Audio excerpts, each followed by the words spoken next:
I'm sure the word revolution scares a lot of conservative folks in this country, but relax.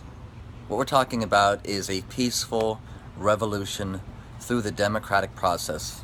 No bullets, no bloodshed. And the reality is, we need a revolution to restore the balance of power in this country.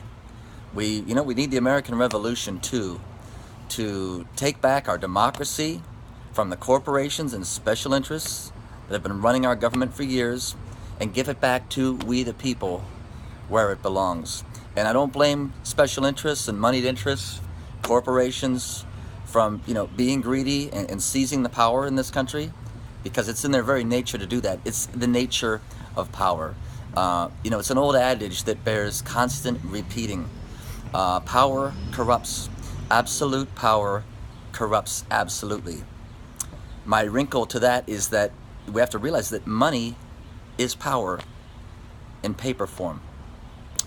The wealthiest fraction of 1% has so much money and so much power. They're running the show, and I don't blame them. It's our fault. We, the people, dropped the ball. How? We stopped voting. Less than half the people in this country vote. We stopped staying informed of how our leaders vote, holding them accountable when they don't vote the will of the people, voting them out of office, staying engaged. The Founding Fathers knew that democracy is the best mechanism to create and maintain a healthy government, but we have to be vigilant. We have to maintain our power in the system, the right to vote. And when we give up our power, corporations, special interests, the greedy, are going to seize that power. It's in their nature. It's like the nature of fire. You can't judge a fire for consuming more. It's in its greed is its life force. So it's our fault.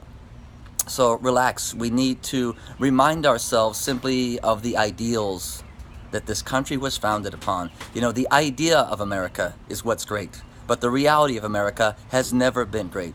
We've always been racist, bigots, sexist. We've never had true democracy.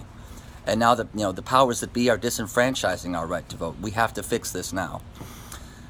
We hold these truths self-evident, that all men and women are created equal, and we are endowed by our Creator with certain inalienable rights, that among these are the right to life, liberty, and the pursuit of happiness. We need to, I've lost my train, and that's why there's so much fear and anxiety in the country. People don't realize that, it's not okay. But they know it's not okay, but they haven't identified the problem. It's that we, the people, society, the other 95% of us, have virtually no power, no say in how our government votes. That's why our infrastructure is crumbling. That's what the government's for. It can't keep our water and food safe. We can't seriously tackle climate change and invest in renewable energy.